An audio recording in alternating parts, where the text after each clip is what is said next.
దృష్టికి తీసుకురాబడ్డవి. మన దేవుడు తన పిలుపునకు మిమ్మల్ని యోగ్యునిగా ఎంచునట్లు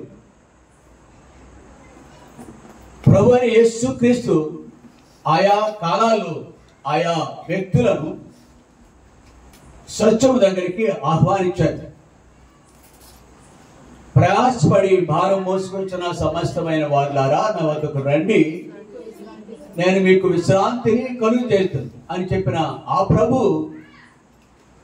ఆయా కాలాల్లో ఇదే ఆహ్వానం ఇవ్వబడింది.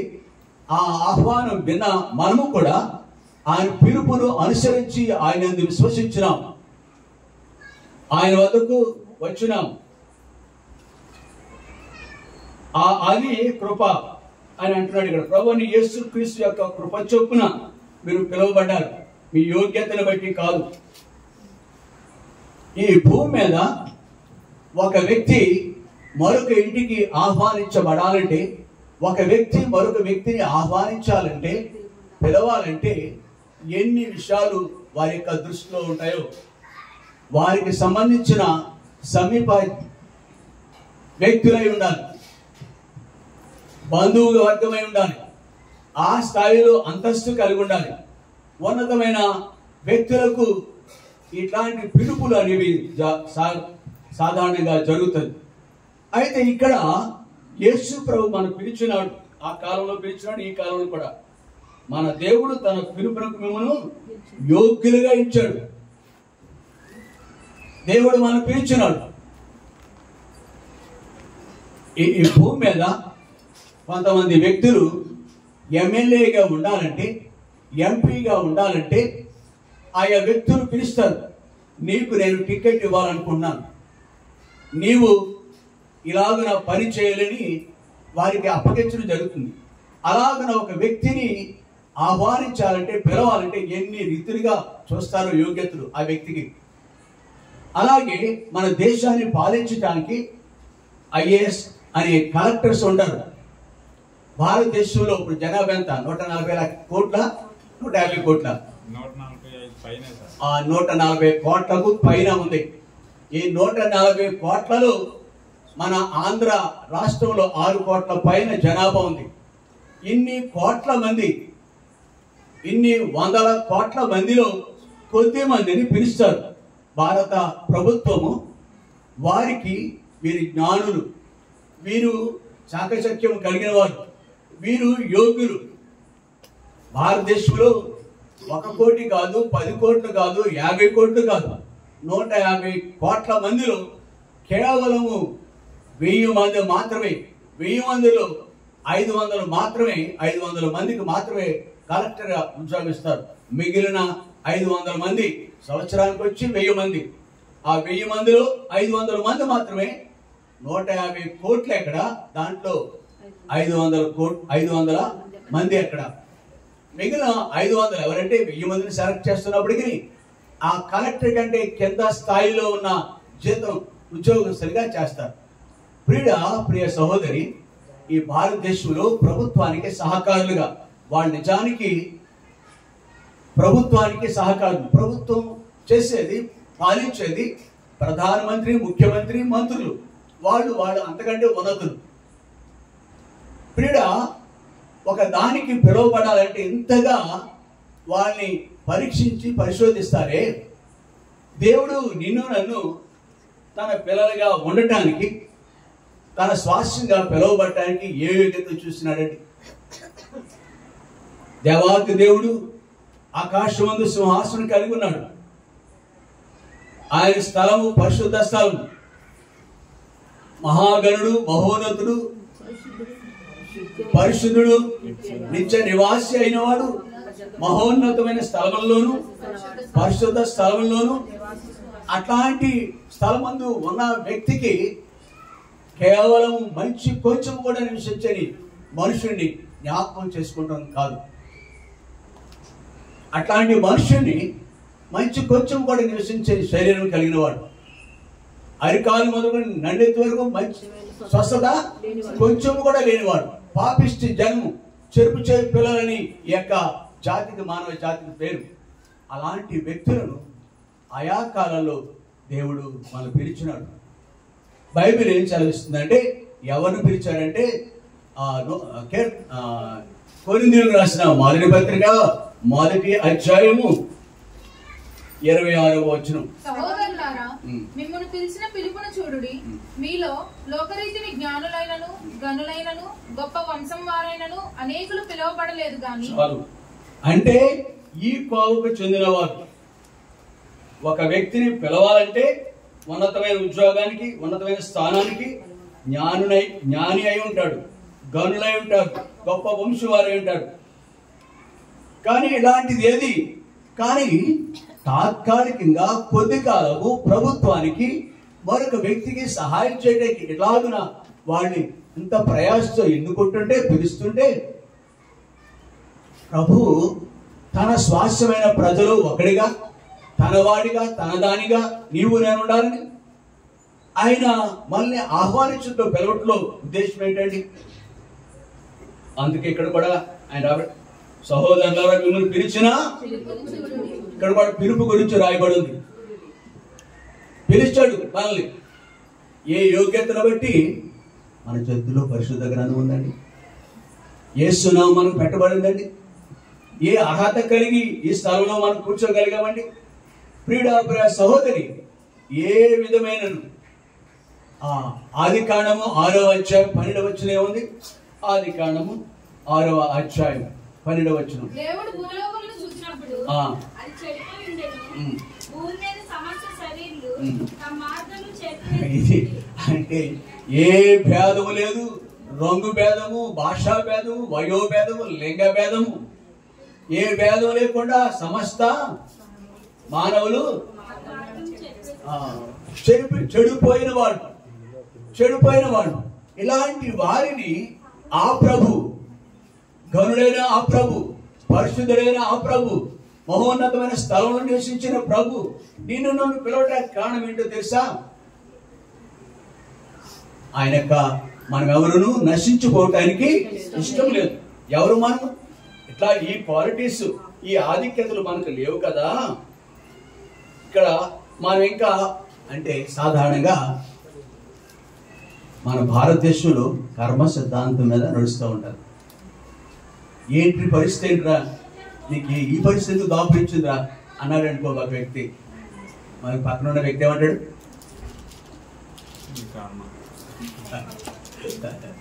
అది కర్మ. అవునా?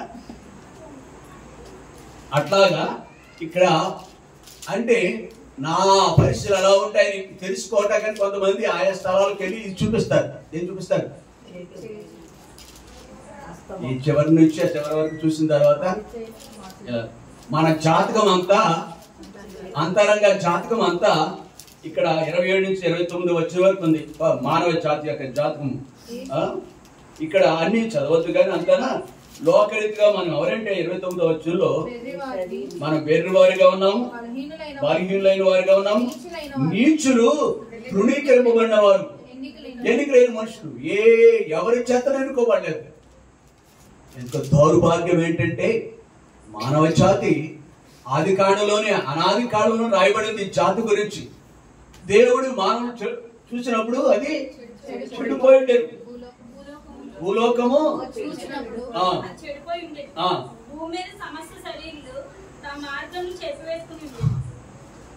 అంటే స్త్రీలు పురుషులు లేదా అక్కడ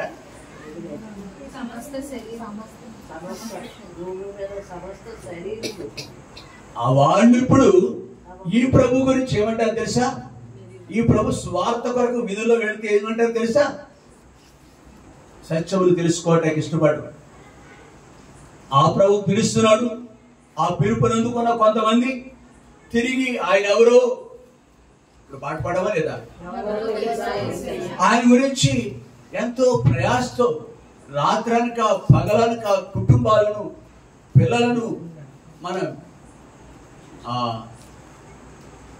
ఎన్ని వ్యవహారాలన్నింటినీ వ్యాపకాలు అంటాం. మనం వ్యాపకాలు ఆయా ఎన్నో సమస్యలు ఉన్నప్పటికీ ఆయన ఎరిగిన తర్వాత ఆయన పిలుపుని కలిగిన వారు అనేకులు పిలవటానికి కొద్దిమంది అభిషక్తులు, ప్రభు చేత నింపబడిన వాళ్ళు భారం కలిగి సిలువనెత్తుకొని ప్రభుని వెంబడించేవాడు స్వార్థ చెప్తుంటే ఈ మానవ జాతికి అర్థం కాదు. సమస్త శరీరులు వారి యొక్క మార్గమును చెడిపోయినారు. ప్రియుడా, ఇలాంటి కోవకు చెందిన మనను దేవుడు ప్రేమించినాడు. ఆయన మనం పిలిచినాడు. తిమోతికి రాసిన మొదటి పత్రిక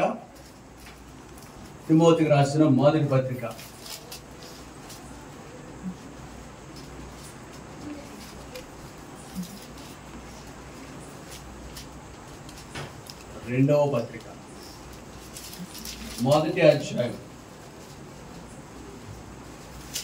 9-10 వచనాలు కలిసి ఉన్నాయి. మన క్రియలను బట్టి కాక తన స్వకీయ సంకల్పమును బట్టి అనాది కాలంలోనే క్రీస్తు యేసునందు మనకు అనుగ్రహింపబడినది క్రీస్తు యేసును మన రక్షకుని ప్రత్యక్షత వలన బయలుపరచబడినది అయిన తన కృపని బట్టి మనల్ని రక్షించి పరిశుద్ధమైన పిలుపుతో ఆయన మనల్ని పిలిచాను.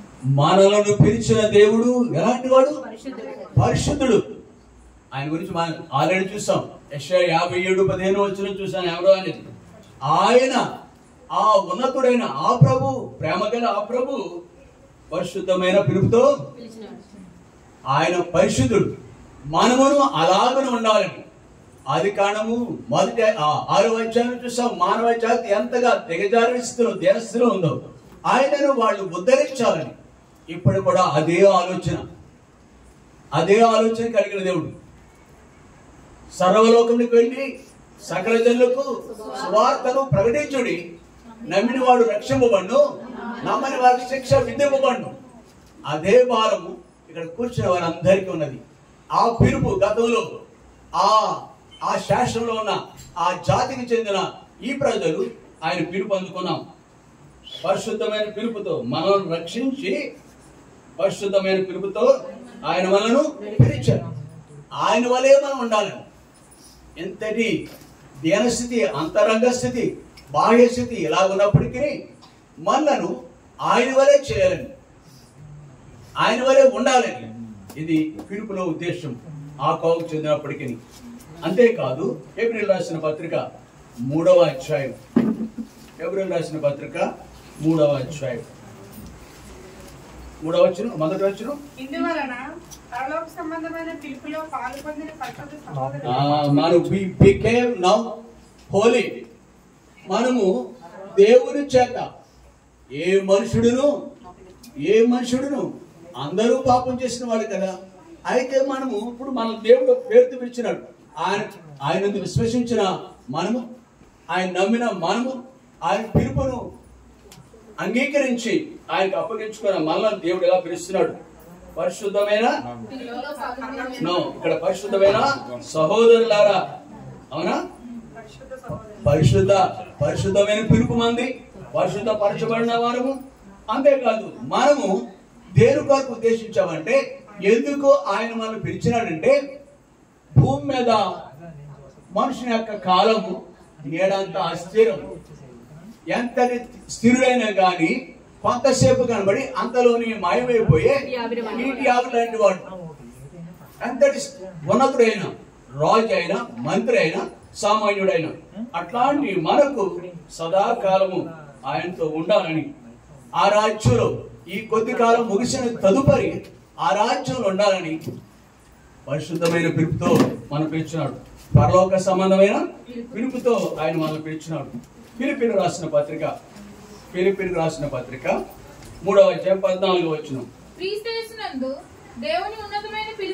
దేవుడు ఉన్నతమైన ఉద్దేశం మన పట్ల కలిగి ఉన్నాడు. ఆయన ఉన్నతుడు, సర్వోన్నతుడు, సృష్టికర్త, సర్వాధికారి. ఆ ఉన్నత స్థానంలో నివసించే ప్రభు, ఆకాశం మహాకాశం పట్టజాలని ఆ ప్రభు ఆయనతో సదాకాలం అనగా ఉన్నతమైన ఆయనతో పాటుగా ఆయన ఉండే స్థలంలో మనం ఉండాలని, అట్లాంటి పిలుపుకు మనం తగిన వారు కాకపోయినప్పటికీ, యోగ్యులం కాకపోయినప్పటికీ దేవుడు మనం పిలిచినాడు. ప్రియుడా, ఇక్కడ దేవుని చేత పిలువబడి ఆయన విశ్వసించి రోమ 5వ అధ్యాయం 1వ వచనం రోమిలకు రాసిన పత్రిక 5వ కాబట్టి విశ్వాస మూలముగా మనము నీతిమంతులుగా తీర్చబడి మన ప్రభువు అయిన యేసుక్రీస్తు ద్వారా దేవునితో సమాధానం కలిగి ఇదండి. దేవునితో పొత్తు లేదు, కుటుంబాల్లో పొత్తు ఉండదు. మన దోషాలు మనకి మన దేవునికి అడ్డుగా ఉన్నాయి. సమాధానం లేదు మనుషునికి. 2 రాజ్యాల మధ్య, 2 దేశాల మధ్య సమాధానం ఉండదు. చైనాకి మనకి, పాకిస్తాన్కి మనకి, అలాగే ఇతర దేశాలు, ఆయా దేశాలు, రష్యాకి ఇంకో దేశానికి ఏంటి, ఉక్రెయిన్ అని మరో దేశానికి, ఇలాగున ఆయా దేశాల మధ్య నిత్యము కలహమే. జాతి ఒకటే, మానవ జాతి, కానీ ఆ స్వభావాలు మంచివి కాదు. ప్రియుడ, ఇలా ఈ కోవకు చెందిన మనలను ఆశ్చర్యకరమైనదిగా మనం పిలిచిన దేవుడు ఆయనతో సదాకాలం ఉండాలని ఉద్దేశించినాడు. దాని కొరకు మనం ఆయనను విశ్వసించినాము, నీతిమంతులుగా చేయబడ్డాము, ఆయన పిల్లలయ్యాం. యోహాను సువార్త 1వ అధ్యాయం 12వ వచనం. యోహాను సువార్త 1వ అధ్యాయం 12వ వచనం. తన్ను ఎందరు అంగీకరించు వారికందరికీ, అనగా తన ముందు విశ్వాసించిన అందరికీ దేవుని పిల్లలు అవడానికి ఇప్పుడు ఆయన పిల్లలుగా మార్చబడ్డాం. ఒకప్పుడు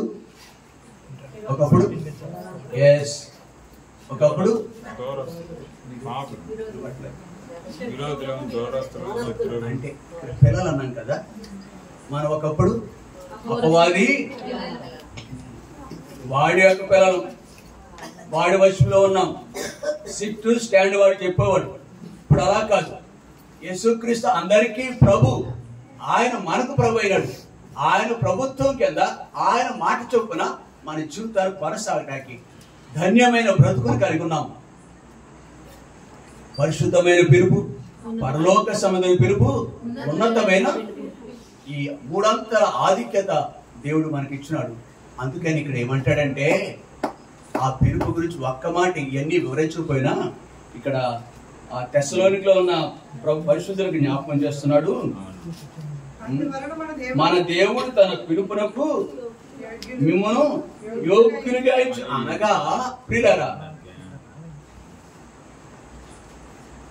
are you worthy for the Lord in this world?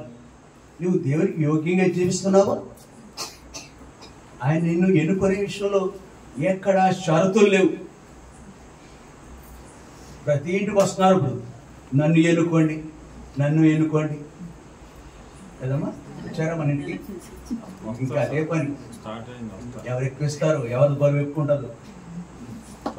ఇప్పుడు ఎలాంట పడుతున్నారు, నన్ను ఎన్నుకోండి పిలుస్తున్నారు. యోగ్యుడు ఎవరో మనం చూస్తూ ఉంటాం. యోగుడు కొరకు చూస్తూ ఉంటాం. సంవత్సరాల తరబడి, 4 సంవత్సరాలు, 5 సంవత్సరాలు ఎంత మూట కట్టుకున్నా ప్రభుత్వం ద్వారా ఇప్పుడు యోగ్యుడు చూస్తామా? అది వేరే సంగతులు, మనకు అనవసరం. ఇక్కడ ప్రభు చేత పిలువబడిన మనము ప్రభు కొరకు యోగ్యంగా జీవిస్తున్నామా, ప్రభు కొరకు జీవిస్తున్నామా లేదనే దానికి ఇవి ఒకవేళ ఇది ఫలబద్ధం. మనము ప్రభు పాదాలను ఆశ్రయించే వ్యక్తిగా ఉండాలి. మనం పిలువబడిన పిలుపు తగినట్టుగా జీవిస్తున్నాం అనే దానికి రుజువు ఏమిటంటే, అనుదినము మనం ఆయన పాదాల వద్ద కూర్చోవాలి. 2 విధాలుగా పాదాల దగ్గరికి వెళ్తాం. మనం ఆయన పాదాల దగ్గరికి వెళ్తాం. ఇందాక సహోదరుడు ఎవరు ప్రార్థన చేశారు, మరియా యేసు యొక్క పాదం దగ్గర కూర్చున్నట్టు ఈ కుటుంబం ఉండాలి. యేసు పాదాలు ఎంత మేలు చేస్తాయో, ఆ ఇద్దరిలో ఒకరికే గ్రహింపులోకి వచ్చింది, ఇంకొక ఆమెకి గ్రహింపులో లేదు. ఈ కుటుంబాల ఉంది. సరే, మనము ఆయన పిలుపు తగినట్టుగా ఉన్నామనే దానికి రుజువు ఏంటంటే, we have to sit at the feet of the Lord Jesus Christ in the morning as well as in the evening. భోజనం దగ్గర కూర్చుంటాం కదా, 2 పూట్లో 3 పూట్లో అందరం ఒకరేంటి మన చేత కానట్టు టేబుల్ దగ్గర, అనగా భోజన బాల దగ్గర ఇలాగున మనము సహజంగా మనం కలిసి కూర్చుంటాం. మనం యోగ్యులుగా పిలుపు ఉన్నతమైంది. మన ప్రభు ఉన్నతుడే, మనల్ని కూడా ఆ స్థాయికి రావాలని ఉద్దేశించి ఆయన మనల్ని సమీకరించాడే, ఆయన మనల్ని కోరుకున్నాడే. అటు గ్రహింపు నువ్వు కలిగి ఉంటే ప్రభు పాదాలను అనుదినము ఆశ్రయించాలి. రెండు అవసరతలు బట్టి మనం దేవుని పాదాల దగ్గర కూర్చున్నాం. ఒకటి వాక్యం, 2 3 సహవాసం, సంఘంతో సహవాసం, 4 ఆయన సువార్త కొరకు, 5 రొట్టె విరుచుకుందాం. ఇలాగన ఏ సహోదరి దేవుని పిల్లలుగా చెప్పు, పిలువబడిన వ్యక్తులు, ఆయన రాజ్యానికి పిలువబడిన హక్కుదారులుగా పరలోక సంబంధమే. అందుకే పాట పాడతాం, పరదేశులు కదా, పరదేశులము. ఆ పిలుపు కలిగిన వాళ్ళు పరదేశులను పిలుస్తారు అంట. అమెరికా వెళితే మనం ఆ దేశస్తులు ఏమని పిలుస్తారు మనల్ని? ఇంగ్లీష్ ట్రావెలర్ విదేశీ ఎలియన్స్, ఎలియన్ అంటారు సార్. విదేశీ నాకు తెలిసిన భాష చెప్తున్నాను. ట్రావెలర్ పోయి ఇలా పిలుస్తున్నాడే బాబు. ఫారినర్స్ అంటే ఫారినర్స్ అంటాం అమ్మా. అంటే ఎవరు తెలియటది? దేశస్తుడు కాదు. మీకు అన్ని బాగా భాష బాగా వచ్చండి, మాకు తెలియదు ఆ విషయం. జ్ఞానం బాగా ఉంది మీకు. విదేశీయులు అవునా? మనము కూడా ఆ కోవకు చెందినాం కాబట్టి ప్రభువును అనుదినము ఆయన వైపు చూచుట, ఆయన స్పర్శించుట, ఆయన పొందు కలిగి ఉండుట మొదటిది, దేవుని కలిగి ఉండవలసింది. రెండవదిగా ఆయన చేత పిలువబడిన మనము కొరింథీయులకు రాసిన మొదటి పత్రిక 3వ అధ్యాయము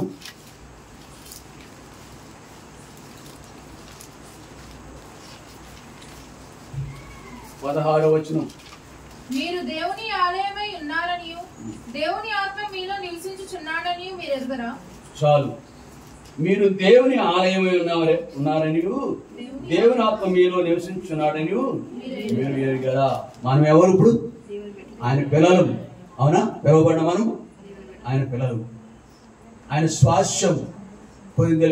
పేతురు రాసిన మొదటి పత్రిక 2వ అధ్యాయం 9-10 వచనాలు. అనగా మనం ఎవరు అని అక్కడ కూడా అయితే మీరు చీకట్లో నుండి ఆశ్చర్యకరమైన తన వెలుగులోనికి మిమ్మల్ని పిలిచిన వాని గుణాతిశయములను ప్రచురం చేయ నిమిత్తము ఏర్పరచబడిన మనం ఎవరు అని తెలుసా? ఏర్పరచబడిన వంశమును, రాజులని యాజక సమూహమును, పరిశుద్ధ జనమును. ఇది ఇంత ఉన్నతమైన ఈ గుణగణాలు లక్షణాలు కలిగిన వ్యక్తులు మీరు. ఆడంతా మనం ఏమని పిలుస్తున్నారంటే యోహాను 3:16 ప్రకారము మీరు దేవుని యొక్క ఆలయం. ఎందుచేత మనం దేవుని యొక్క ఆలయం అయ్యామండి? బైబిల్లో మరొక స్థలంలో దేవుడు మనుషుల యొక్క హస్తకృతాలయాల్లో గదుల్లో నివసించాడు. ఆయన భవంతుల్లో నివసించాడు. మన వాళ్ళు అనుకుంటారు, మన జాతి అనుకుంటారు అక్కడ ఉన్నాడు, ఇక్కడ ఉన్నాడు, 7 కొండలు, లేకపోతే ఆ గుడిలో ఉంటాడు, ఆ గుడి ఈ అంటే అక్కడ సాధారణ ఉంటాడే, లోపల ఉంటాడే. దట్స్ వై మనమే అందుకే అరులు చేస్తాం. అరులు చేస్తాం అంటే అరులు చేస్తాం దర్శనం. దేవుడు ఆ మనుషుల యొక్క హస్తకృతాలయాలు. మనుషులు ఎక్కడ ఉంటారో తెలుసా? ఆయన ఎందుకు విశ్రమించిన వారి యొక్క హృదయంలో. ఎందుకు చేత ఆయన ఆలయం మనం చెప్పండి? ఎందుకు చేత మన ఆలయం త్వరగా ముగించేసుకోవాలి. మన దృష్టి అంతా ఎక్కడో ఉంది, అలసిపోయాం పగలంతా, పనులన్నీ విడిచిపెట్టాం. అలా గుండె నుంచి వచ్చి గ్రామస్తులాగా, సహోదరు కుటుంబలాగా ఇంకా ఎన్నో సమస్యలు ఉంటాయి. తొందరగా ముగించేసుకుందాం. ఏమని అడిగాను? ఎందుకు చేత మన దేవుని ఆలయం విలువ పెట్టి కొనబడిన. Very good. త్వరగా దేవుని యొక్క ఆత్మ, దేవుని ఆత్మ, ఆయన ఆత్మ మనలో ఉంది కూడా. మీ దేహము దేవుని వలన మీకు అనుగ్రహింపబడి మీలో ఉన్న పరిశుద్ధాత్మక ఆలయం, మీలో ఉన్న పరిశుద్ధాత్మక ఆలయమే ఉన్నదని మీరు ఎరుగరా? ఇక్కడ కూడా ఆలయం ఆత్మ ఉంది కదా, కొరింథీలో కూడా ఉంది కదా.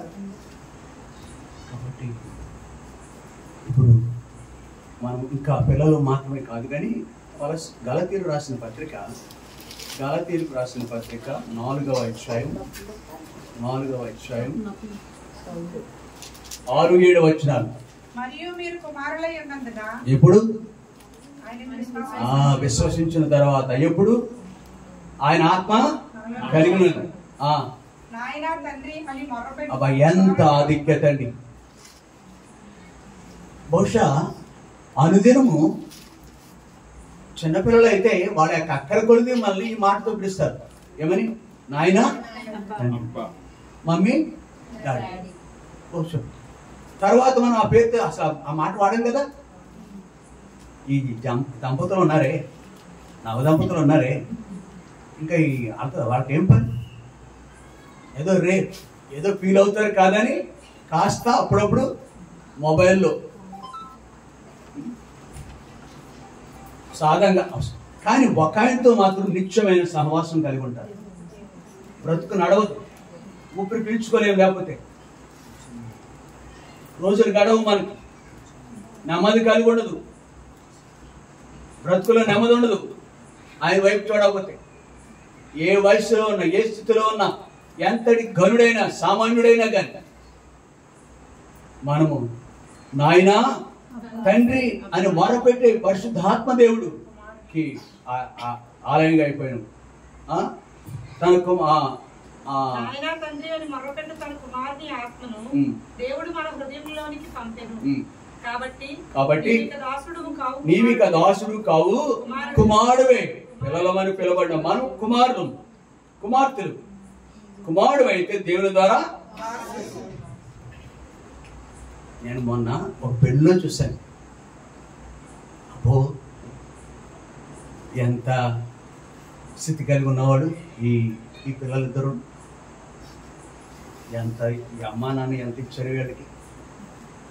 ఇదంతరికి వారసులు కదా వీళ్ళు. ఏవి బంగారం కనిపించేవి చేతులకి అప్పుడు వేడు శరీరాలు ఏమో కానీ మెరుస్తూ ఈ బంగారంతో వాళ్ళు. అప్పుడు చూసి నేను అనుకున్నాను, ఎంత వారసులు అయ్యారు కదా. అమ్మా నాన్న ఇచ్చి ఉంటారు, అమ్మా నాన్న కలిగి ఉన్నారు వాటిని. ఆ రోజు తీశారు ఆ ఇనపెట్టులో నుంచి, లాకర్స్లో నుంచి. కనబడని ఇంకేమి ఉంటాయి? అడగాలనిపించింది నాకు. ఎరువు మని ఒకసారి అనమంటే కాదుండే, ఇంకా ఉందమ్మా ఇంతే. భవంతులు ఉండవచ్చు, ధనధాన్యాలు ఉండవచ్చు, వారసత్వం నీకు ఏదో ఇచ్చి ఉండొచ్చు. అమ్మా బాబులు ఎంత ఇచ్చారో నాకు తెలియదు, కానీ నిత్యమైన తండ్రి మనకి వాడబారిని స్వాస్థ్యం ఇచ్చాడు. ఆయన మనకి వాడబారిని స్వాస్థ్యం. క్షయమేనే కాదు, ఇవన్నీ క్షయమైపోయేవి. వెండి బంగారాలు ఉండవి, నశించిపోయేవని రాయబడి ఉంది బైబిల్. కానీ క్షయమని నిత్యముండే యుగయుగాలు ఉండే స్వాస్థ్యం ఇచ్చినాడు. ప్రభు నమ్మిన వారికి యుగయుగాలు ఉండే గొప్ప స్వాస్థ్యం ఇచ్చినాడు. ఇందును బట్టి కుమారత్వము మనం కలిగి ఉన్నాం, కుమారులైనాం. తన కుమారుని ఆత్మను దేవుడు మన హృదయంలోనికి పంపాడు. కాబట్టి నీవిక దాసుడు కాదు, కుమారుడు వ్యక్తి. దేవుని ద్వారా became the heirs అంటారు. హెరిడేటరీ మనం వారసత్వం సంపాదించాం. అమ్మా నాన్న సంపాదించింది ఉందో లేదో నాకు తెలియదు. లాజరు కూడా ఈ యొక్క గొప్ప వారసత్వం కలిగి ఉన్నాడు. అవునా? భూమి మీద ఏమీ లేదు. ఆయన ధనవంతుడై ఉండి మన కొరకు దరిద్రుడైనాడు. దరిద్రుడైన లాజరుకే స్వాస్థ్యం ఇచ్చాడు. ఇక్కడ సొలొమోన్, దావీదు అనే గొప్ప ధనవంతుడు, యోబు అనే గొప్ప ధనవంతుడు ఉన్నాడు. ఆ ధనవంతుడు కూడా అదే స్వాస్థ్యానికి వారసుడయ్యాడు. కేవలము ఆయన యందు విశ్వసించుడు ద్వారా, ఆయన ఆత్మ మనలో నివసించుడు ద్వారా, మన బ్రతుకు ఆయనకు ఆలయంగా చేయబడుట ద్వారా, కుమారత్వం కలిగి ద్వారా, ప్రార్థించే ఆధిక్యత, ఆయన యొక్క బిడ్డలుగా జీవించే గొప్ప ఆధిక్యత. కుమారుడు ఒక బిడ్డకి ఈ మధ్య కాలంలో వ్యవహారంలో మనం చూస్తూ ఉంటాం. నేను 10లో ఉన్నాను అనుకోండి, నేను మరలా నా ఫోటోలు ఆ ఫ్లెక్సీలో ఇంకో ఫోటో కూడా వేయించుకుంటాను నేను నాతో పాటు. ఎవరితో తెలుసా?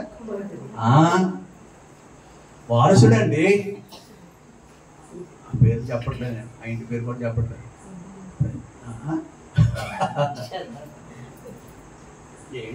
ఏమిస్తారండి ముళ్ళబాటే కదా, ఎప్పుడు ఊడిపోద్దో తెలియదు. ఈ అధికారము, ఈ పదవి, ఈ ఎమ్మెల్యే అనేది, ఎంపీ అనేది, క్యాబినెట్ మినిస్టర్ అనేది, కానీ ఇది అలా పోయేది కాదు. ఈ శ్వాసం ఈ బాబు అమలు మనకి ఇచ్చేవి బహుశా అలాంటివి ఇవ్వచ్చు. సంతోషించండి, అనుభవించండి. మీ తల్లిదండ్రులు ఇచ్చి నేను కాదన్న, కానీ ప్రియుడా, అంతకు మించిన నీ దేవుడు నా దేవుడు, పరమందున దేవుడు, పరలోక పిలుపుతో పిలిచిన దేవుడు, పరిశుద్ధ పిలుపుతో పిలిచిన దేవుడు, ఉన్నతమైన పిలుపు కలిగిన మనకి ఎంత గొప్ప స్వాస్థ్యం. అదే గ్రహింపుతో మనం జీవిస్తున్నాం. అదే మన నిరీక్షణ ఆధారం. కాబట్టి మనకి గొప్ప కుమారులుగా ఆధిక్యత కలిగి ఉన్నాం. కుమారుడిగా ఆధిక్యత కలిగి ఉన్నాం. తెస్సలోనిక రాసిన 2వ పత్రిక, ఇక్కడ ఉన్నాం కదా, 2వ అధ్యాయం 13వ వచనం. ఇది మా దేవుడు ఇచ్చిన గొప్ప ఆధిక్యత మనకి. ప్రభు వలన ప్రేమింపబడిన సహోదరులారా, ఆత్మ మిమ్మల్ని పరిశుద్ధపరచుట వలనను మీరు సత్యమును నమ్ముట వలనను రక్షణ పొందుటకు దేవుడు ఆది నుండి మిమ్మల్ని ఏర్పరచుకున్నాడు. చాలు. ప్రభు వలన ప్రేమపడిన సహోదరులారా, ఆత్మ మిమ్మల్ని పరిశుద్ధపరచుట వలన మనం పిలువబడ్డాము, పరిశుద్ధాత్మక ఆలయంగా మారాము.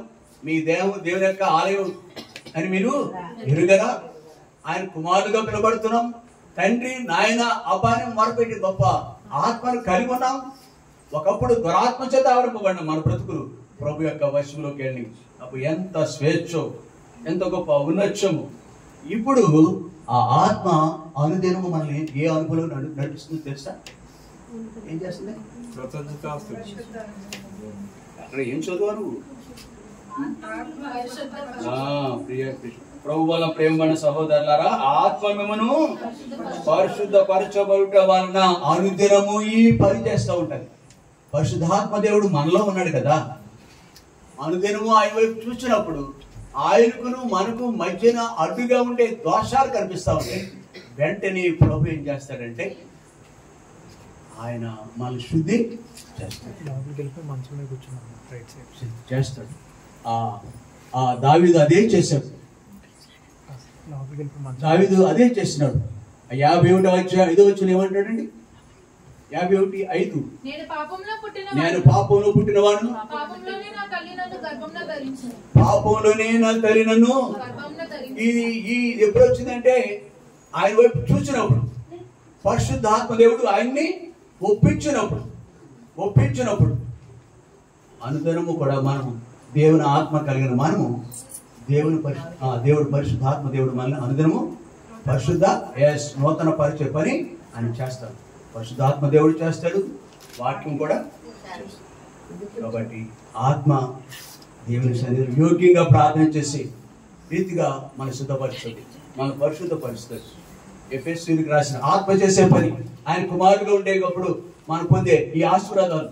ఎఫెసీయులకు రాసిన పత్రిక 4వ అధ్యాయం, ఎఫెసీయులకు రాసిన పత్రిక 4వ అధ్యాయం 1 నుండి. కాబట్టి మీరు సమాధానమైన బంధం చేత ఆత్మ కలిగించి ఐక్యమును కాపాడుకొనుట యందు శ్రద్ధ కలిగిన వారై ప్రేమతో ఒకరినొకడు సహించుచు మీరు పిలువబడిన పిలుపునకు తగినట్లుగా దీర్ఘశాంతంతో కూడిన సంపూర్ణ వినయంతోను సాత్వికంతోను నడుచుకొనవలెనని ప్రభువును బట్టి ఖైదీనైన నేను మిమ్మల్ని బతిమాలుకొనుచున్నాను.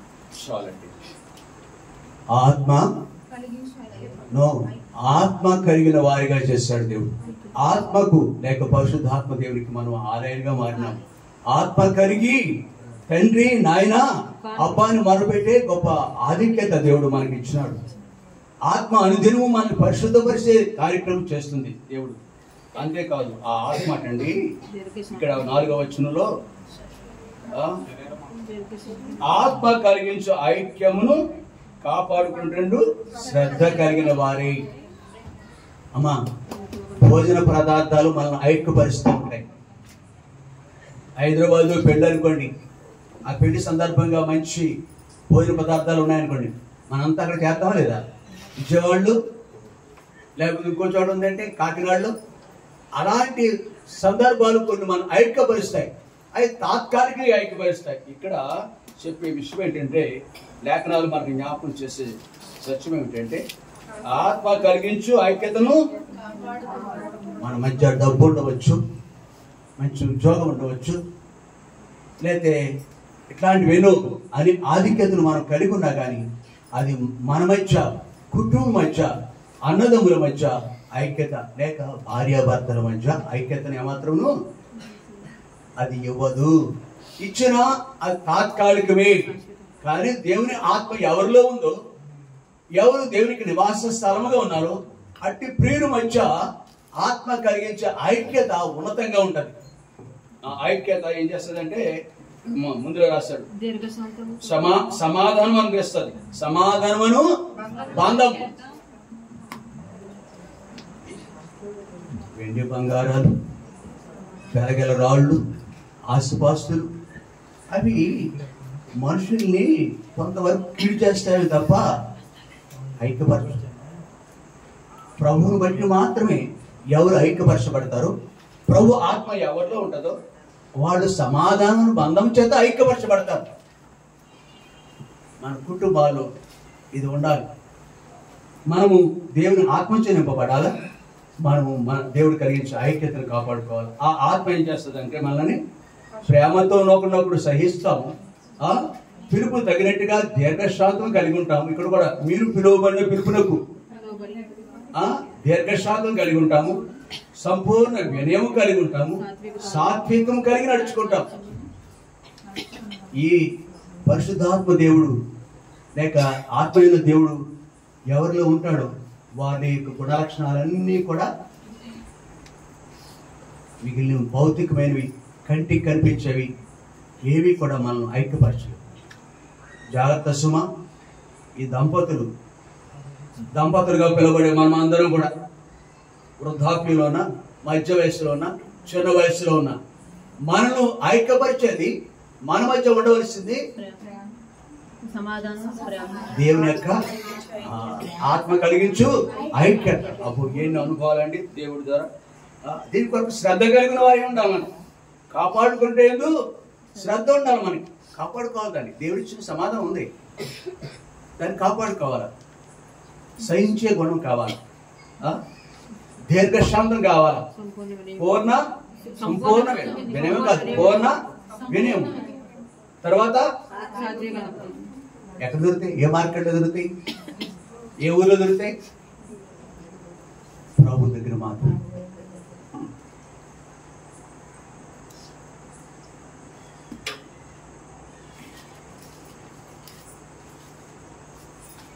మొన్న ఎవరు ఒక వ్యక్తి నాతో ఎలా చెప్తున్నాడు, ఇద్దరు వ్యక్తులు వివాహమైన తర్వాత యవన దంపతులు కాపురం పెట్టారు. ఈ రోజుల్లో మాట్లాడితే ఇంజనీర్లు, డాక్టర్లు అంటూ ఉంటారు. సాఫ్ట్వేర్ అనేది బాగా అలవాటు అయిపోయింది. సాఫ్ట్వేర్గా ఇంజనీర్లు అని పిలవడం బాగా అలవాటు అయిపోయింది. అది బాగా పిచ్చి పడుతుంది. ఏ ఉద్యోగం కూడా అంత విలువ అంతగా మారుమోగదు. కాబట్టి అట్లాంటి ఉద్యోగం చేస్తున్న అబ్బాయితో అలాంటి అమ్మాయి పెళ్లి చేసుకుంది. సంవత్సరం వరకు 360 రోజులు రోజు పండుగ అంటే వాళ్ళు విన్నా. నేను ఎవరో వ్యక్తి సుమన్ టీవీ అన్నాం కదా, నేను రాత్రి చెప్పాను. ఆ సుమన్ టీవీ చూసే వ్యక్తి చెప్పాడు నాకు, అట్లాంటి ఎన్ని కుటుంబ కథలన్నీ అక్కడ వస్తాయంట. నాకు తెలియదు రండి అది. కాబట్టి 1 సంవత్సరం పాటు రోజు పండుగ వాళ్ళకి. ఆ తర్వాత కొద్ది రోజులకి అతను ఉద్యోగం నుంచి లేటుగా వస్తున్నాడు. భార్యకి ఓపిక నశించిపోతుంది, ఇంటికాడ ఉండే భార్య. తర్వాత ఒకరోజు తూలుతో వస్తున్నాడు. తూలిపోతూ కాలర్ పట్టుకున్నాను, గుమ్మం దగ్గర కాలర్ పట్టుకుంది. నేను ఎంత కొన్నానో తెలుసని అని ఇలా ప్రశ్నించింది ఆమె.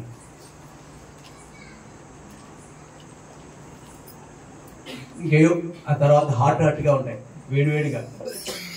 తర్వాత ఈ మహనీయుడు ఎలాగా అన్నట్టు తెలుసు కదా. ఎలాగంటే గాలి కాదు.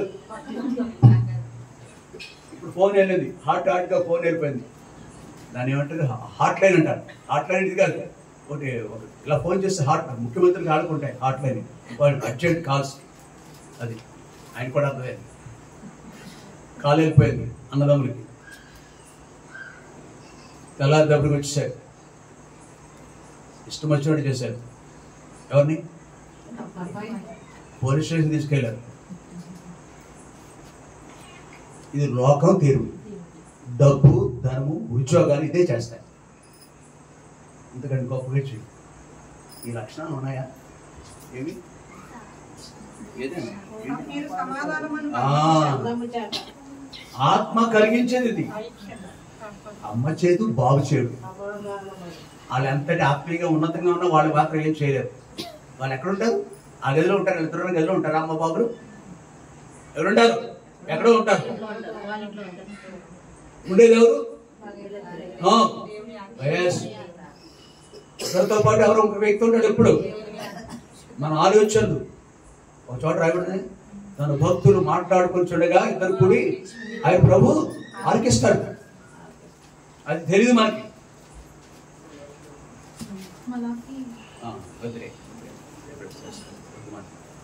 మన సందర్భం కాదు కదా. మన యాక్షన్లో మన క్రియలు తెలియదు. ఇక్కడ మనం చూసాం, ఇక్కడ భాగంలో చదువుకున్నాం, 4వ అధ్యాయంలో చూసాం. ఏముండాలి మన లక్షణాలు?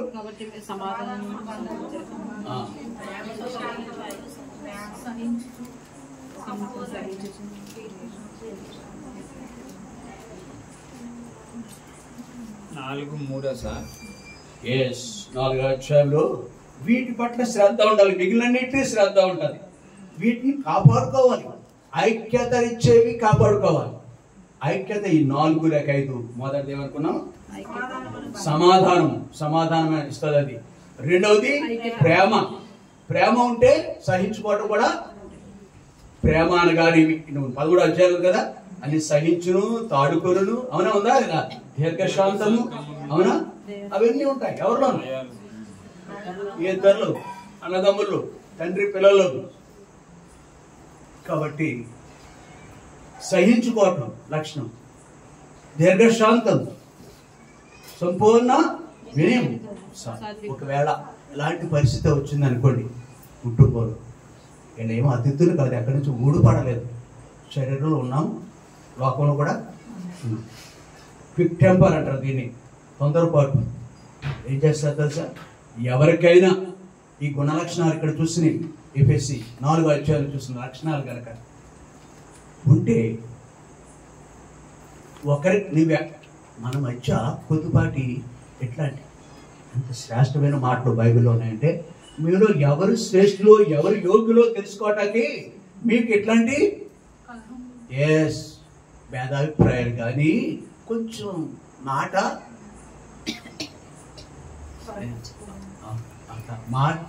మాట దగ్గర ఘర్షణ వస్తుంది. యోగ్యమైన వ్యక్తి అయితే నువ్వు either wife or husband, again ఇతను ఏం చేస్తాడు? నీల్ డౌన్ అవుతాడు, మోకరిస్తాడు. మేసాలు ఉన్నాయని, కాలర్ ఉందని, నో నథింగ్. దేవుని పెట్టు కదా, నువ్వు దేవుని పెట్టవు కదా. మనం చేసే పని ఇది, మన పిల్లలు చేయవలసిన పని ఇది. కనుకని ఆ లోకంలో ఉన్న అనేక కుటుంబాల కంటే ప్రభువును ప్రేమించే కుటుంబాలు, ప్రభువును కలిగిన కుటుంబాలు యోగ్యంగా ఉంటాయి. యోగ్యంగా దేవుడు మహిమాత్మ అనేకులకు అకుల పిసుకలవలే ఉంటాడు. అనేకులకు అకుల పిసుకలవలే. జకరయ్య మన కుటుంబాలు అలాగుండాలని దేవుడు కోరుతుంది. కాబట్టి ఆయన ఇక్కడ ఒక మాట ఉంటుంది మనకి, ఈ దశలోనికి రాసిన పత్రికలో రెండవ పత్రిక 2వ అధ్యాయము 13 వచనం ఉందాము. ప్రభు వలన ప్రేమింపబడిన సహోదరులారా, ఆత్మ మిమ్మును పరిశుద్ధపరచుట వలనను మీరు సత్యమును నమ్ముట వలనను రక్షణ పొందుటకు దేవుడు ఆది నుండి మిమ్మల్ని ఏర్పరచుకుని కనుక మేము మిమ్మల్ని బట్టి ఎల్లప్పుడూ దేవునికి కృతజ్ఞతలు. ఇక్కడ మరో మాట, చక్కని మాట, ఆయన పిలుపును తగినట్టుగా నడుచుకోండి. మొదటి దశలోని Yes. రెండో అధ్యాయం ఓకే. తన రాజ్యమునకును మహిమకును మిమ్మల్ని పిలుచుచున్న దేవునికి తగినట్టుగా 11-12 మీరు నడుచుకోవాలని మేము అమ్మ బాబు ఇవ్వలేని మేలు నీ భర్త, నీ భార్య, నీ తాలూకా వాళ్ళు ఎవడు ఇవ్వలేని మేలు మనం ఏం చేశాడండి? తన రాజ్యమునకును, ఈ మాటలు వర్ణించడానికి మనుషులకి శక్తి చాలు. తన రాజ్యం, పులి రక్తం మరిగితే మనుషులు రక్తానికి అది అలవాటు పడిపోతారు. అధికారం మనకి 3 సార్లు 4 సార్లు ముఖ్యమంత్రి చేసినా కానీ మళ్ళీ అధికారమే, రక్తం కావాలి. అధికార పెట్టాన్ని ఆఫ్టర్ ఆల్ ఎన్ని దోషాలు ఉంటాయో పాలలో, ఎన్ని కోట్లు ఉంటాయో స్కాములు, ఎన్ని దోషాలు ఇక్కడ ఈ సంబంధమైన అలా ఉంటాయి. కానీ ఆ రాజ్యం తన రాజ్యమునకు మహిమకు పిలచిన, తన రాజ్యమునకు మహిమకు పిలచిన మన ప్రభువుకు తగినట్టు నడచెదము. తన రాజ్యములో మనము చేరెదము. మన ప్రభువుకు తగినట్లు నడచెదము. తన రాజ్యములో మనము చేరెదము. మొదటి చరణం. కారు చీకటి కమ్మినను యేసుని వెలుగులో నడచెదము. కారు చీకటి కమ్మినను యేసుని వెలుగులో నడచెదము.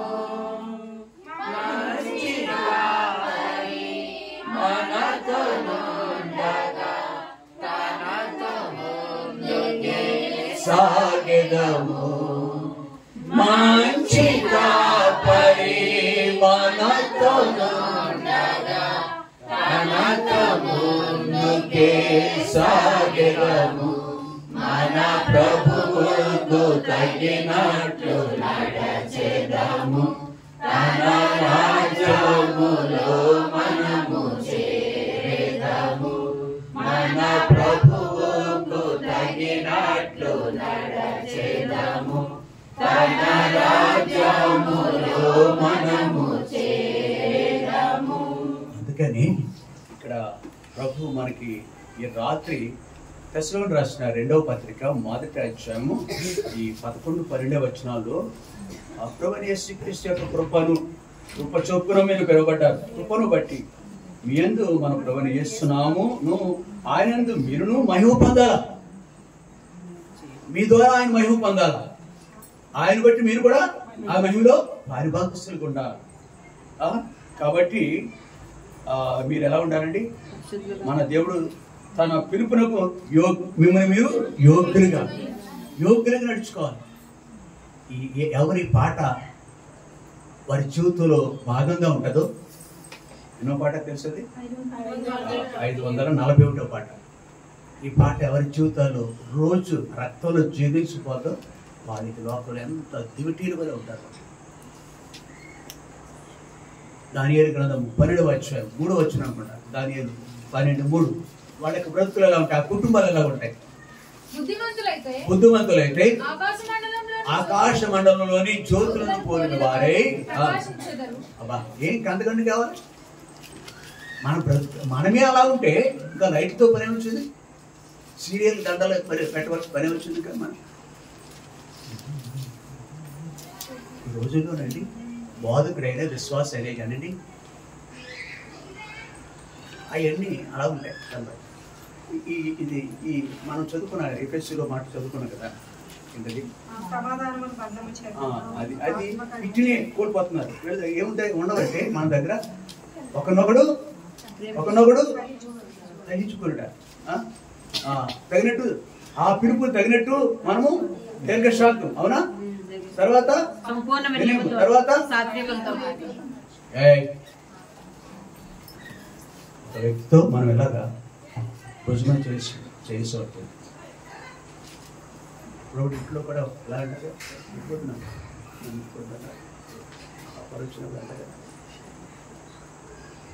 నాతో మాట్లాడు. సరే, ఒక వ్యక్తి భుజం చేస్తే అలా చేసి మాట్లాడటానికి చేసిన వ్యక్తి అరుడే, కానీ గెంటి వేసే టైంకి ఆ మనుషుడు ఆ మాత్రం అస్సలు అనకూడదు. ఆ మనుషుడు బాధ చేస్తాడు, దేవుని బిడ్డని చలామణి అయిపోతాడు. జ్ఞానమ్మా అని నలుగురిలో ప్రభుని కలుగున్నాను అనుకుని ఈ దౌర్భాగ్యమైన పరిస్థితులు ఈ యొక్క సమాజాల్లో నువ్వు దేవుని బిడ్డలైతే ఇక్కడ దేవుని ఆత్మకు నుంచి సమాధానము, ఆత్మకు నుంచి ఐక్యత. పనికి మాలిన నీ మచ్చరం, ద్వేషం. ఆయన యేసుప్రభు మీద గాయాలు ఎన్నో పెట్టారు. స్వరూపమైన నాగడి చాలా బడి దున్నబడింది. ఆయన గ్రంథం పట్టుకుంటాను అంటే ఆయన పట్టుకున్నా. వాక్యం అంటే నీకు ఆ గొడవలు ఇసుమంతా కూడా లేదు. నువ్వు దేవుడు పెడతాడు, మందిరం గడ్డా సరిపోను, కోసం అడుగు పెడతాడు, పైపు పెట్టుకోవడం సరిపోను, మరి పైపెచ్చు నేనమ్మా కానీ చేస్తాడు మందిరంలో. అట్లాంటి దౌర్భాగ్యమైన క్రైస్తవులు ఉన్నారు. ప్రభు నమ్ముకున్నాం, జాగ్రత్త పడతాం. భ్రష్టులు అంటాం, వాడిని భ్రష్ట మనసుకు దేవుడు అప్పగించేస్తాడు. నీకు నువ్వు దిద్దుకోవు కదా, మిగిలినోడికి మిస్టేక్ ఈజ్ వెరీ కామన్. పొరపాటు చాలా సహజం. ఆ మాట నేను ఎర్రరీజ్ హోవని అన్నాం. ఆ మాట అనుకోవడం ప్రభుత్వం మిస్టేక్ ఈజ్ కామన్. వాళ్ళ జీవితాలు ద్వారా కొంతమంది ఇతడు నా హృదయానుసారం, అతని గురించి ఏమంటాడు తెలుసు? దేవుడు ఈ ఒక్క విశ్వంలో తప్ప దేవుడు ఆ మాట్లాడటం నాకు అర్థం కాదు. చదువు రెడీమేడ్ రెఫరెన్స్. దేవుడు మనల్ని ఆయన పిలుచుకున్న వ్యక్తుల గురించి సాక్ష్యం ఇస్తున్నాడు. మొదటి రాజులు 15వ అధ్యాయం 4వ అధ్యాయం. దావీదు హిత్తీయుడైన ఉరియా సంగతి అందు తప్ప తన జీవిత దినములన్నీ యెహోవా దృష్టికి యథార్థంగా నడుచుకొనుచు. ఈ మాట 78వ అధ్యాయము 70వ వచనంలో కూడా ఉంది. 78వ అధ్యాయం అంటే ఎక్కడ ఉంటది? 78వ అధ్యాయం 70వ వచనం ఉంటది. తన దాసుడైన 72 వరకు చదవాలి. తన దాసుడైన దావీదును కోరుకొని గొర్రెల దొడ్లలో నుండి అతని పిలిపించెను. పాడి గొర్రెలను వెంబడించుట మాన్పించి తన ప్రజలైన యాకోబును తన స్వాస్థ్యమైన ఇశ్రాయేలును మేపుటకై ఆయన అతన్ని రప్పించెను. అతడు యథార్థ హృదయుడై. చాలదా? ఎంత అద్భుతమైన చూసి అంత సాక్షి. మేబీ చిన్న తప్పిదాలు ఉండవచ్చు ఉద్రేకంతో ఆయా పరిస్థితులు బట్టి, కానీ దాంట్లో నిలబడ్డు దేవుని బట్టి. ఎప్పుడు నీతిమంతుడు 7 మార్లు పడినాను. కాబట్టి దావీదు పిలుచుకున్నట్టు మనము దేవుని పిల్లలమైతే మన కుటుంబాలు, సంఘంలో కొన్నిసార్లు మాట్లాడుతూ రాదండి. కొంతమందికి స్పీడ్ ఉంటుంది. ఆవిడ చాలా స్పీడ్ అండి బాబు, జాగ్రత్త ఉండాలండి ఆవిడ దగ్గర. దేవుడండి పాపం. కొంతమంది అలా పిలుస్తారు. కొంతమంది పిల్లలు దేవుడు అని పిలుస్తారు. కాలేజీలో మాస్టర్ దేవుడు మాస్టర్ అంటారు.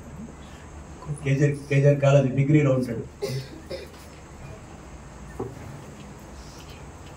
ఐదవుడైనప్పుడు ప్రభు నమ్మిన వ్యక్తి కాదు.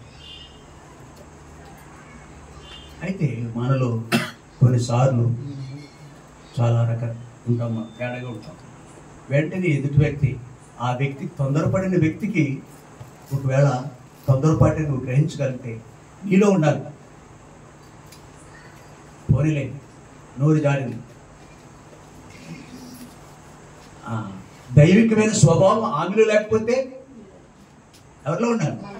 నాలోనే ఉండాలి. నాలోనే ఉండాలి. మీలో ఎవరు యోగ్యులో అని తెలుసుకోండి, దేవుడు ఇస్తాడు. కాబట్టి వీళ్ళ చివరిగా మరొక మాట ఏంటంటే, ఇక్కడ దశలో రాసిన ఆల్రెడీ వచ్చాను నేను. కాబట్టి సంఖ్యాకాండంలో దావీదును చూసాం మోడల్గా, అదే యొక్క మాదిరికరమైన సంఖ్యాకాండం 12వ అధ్యాయం మనందరికి తెలిసిన మాటలే.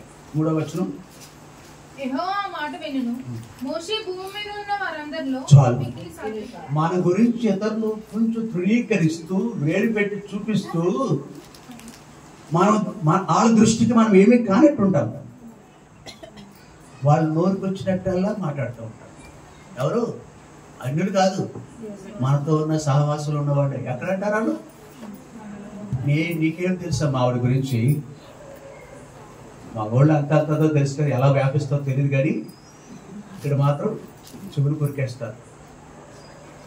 నీకేం తెలుసమ్మా? ఏంటిది? ఏంటి?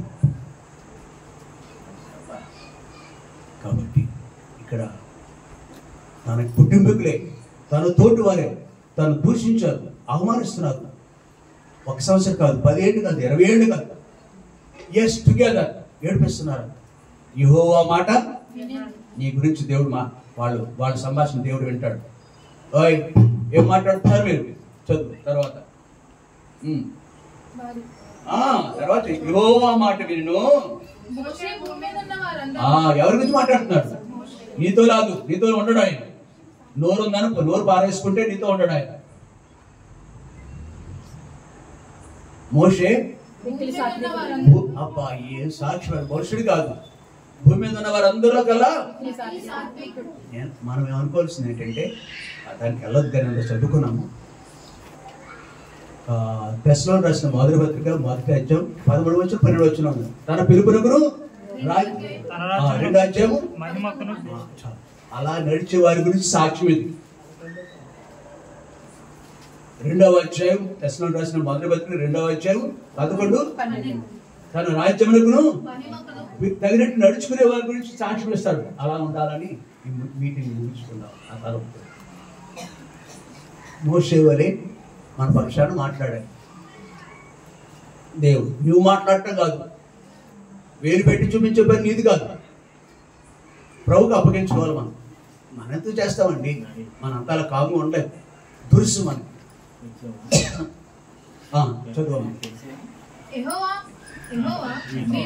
మీరు ముగ్గురు ప్రత్యక్షపు గుడారంలోని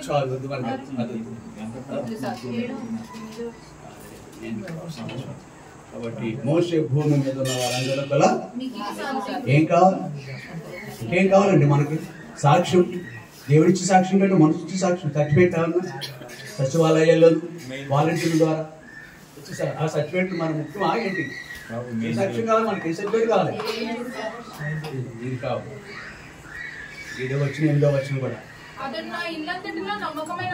సో ఫెయిత్ఫుల్. 40 ఏళ్ళు, 1 సంవత్సరం 10 ఏళ్ళు కాదు, ఆయనతో నేనున్నాను, నాతో ఆయన ఉన్నాడు. ఇవి ఇచ్చి సాక్ష్యం ఏంటమ్మా? భార్యను అడగవచ్చు, అయితే భర్తను అడుగుతాడు. భార్య విషయంలో నీ భార్యని వెనకేసుకొచ్చి దేవుడు నిన్ను వెనకేసుకొచ్చి నీ భర్తతో మాట్లాడతాడు. ఎప్పుడండి? మనము అంగీకారంగా ఉన్నప్పుడు, తగినట్టుగా మనం నడుస్తున్నప్పుడు. అతను నా ఇల్లంతట్లోనూ నేను గుడార్థంతో కాదు, దర్శనమిచ్చి ముఖాముఖి ఆత్మతో మాట్లాడుతును. అతడు యెహోవా స్వరం నిదానించి చూచును, స్వరూపము నిదానించి చూచును. కాబట్టి నా సేవకుడైన మోషేకు విరోధంగా మాట్లాడుటకు మీరేలా? తిరిగి మనకు కీడు వస్తారు. ఎదుటి వ్యక్తి గురించి తెలియకుండా మాట్లాడితే మిద్దె మీద మాట్లాడుకున్నాయి ఎక్కడైనా పడతాయి? నో, బహిరంగంగా అవి విధులు అక్కడ ప్రకటింపబడతాయి. మనము అలా ఉండకూడదని దేవుడు లేఖనాలు జ్ఞాపకం చేస్తాం. 3 లేక 4 విషయాలు చూస్తాం. ఒకటి, మనం పిలువబడిన వ్యక్తులు, దేవునితో సాదా కూర్చోవాలి, మనం గడపాలి. రెండవది, దేవుడు గొప్పగా ఆశీర్వదించాడు, మనకి ఆత్మను ఇచ్చినాడు, ఆయన కుమారుడిగా చేసుకున్నాడు. ఆత్మ చేత నడిపింపబడుతూ ఆత్మ అనుగ్రహించే ఐక్యతను కాపాడు. మూడవది, చివరగా పిలువబడిన పిలుపుకు తగినట్టుగా నడుచుకోవాలి. మోషే వలె, దావీదు వలె, దానియేలు వలె. దానియేలు గురించి ఇతడు బహుప్రియుడు. ఒక నిమిషం ప్రార్థన చేసుకుందాం. 3 అంతల ఆత్మీయ ఆశీర్వాదాలు మనం కలిగి ప్రభు కొరకు జీవించాలని లేఖనాలు జ్ఞాపకం చేసుకుంటాం.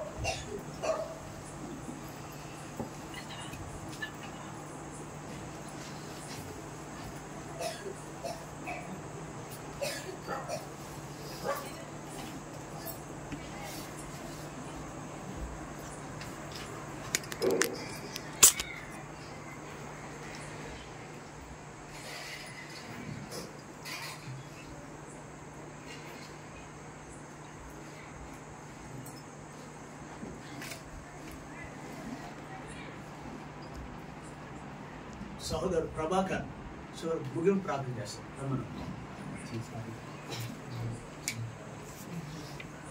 లేకపోతే ఎర్ర సముద్రం దాటి రావటానికి దారి లేకపోతే అక్కడ మైక్ ఇచ్చేస్తాం. వస్తావమ్మా? వచ్చే ప్రార్థన చేయాలి. ఎక్కడ చేస్తే ఎక్కడ చేయాలి, రాగలిగితే ఇక్కడ రానన్నా. నిన్న నేడు ఏకరీతిగా ఉన్న మా ప్రభా, మీ ఘనమైన ఉన్నతమైన శ్రేష్టమైన నామాన్ని బట్టి వందనాలు స్తోత్రాలు చెల్లిస్తున్నాము.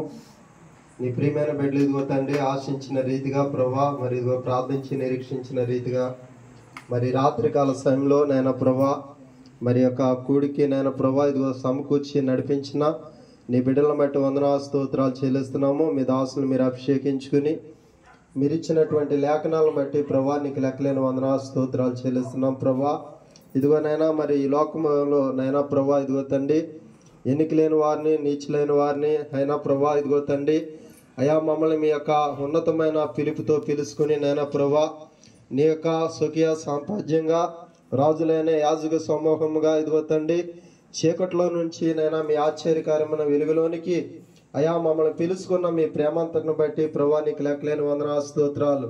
ఈ రాత్రికాల సమయంలో నైనా ప్రభా ఇదిగో తండ్రి మరి రక్షింపబడిన ప్రతి ఒక్కరిని కూడా ఇదిగో తండ్రి మీ నామంలో ఆత్మీయంగా బలపరచండి, ఆత్మీయ క్షేమాన్ని దయచేయండి.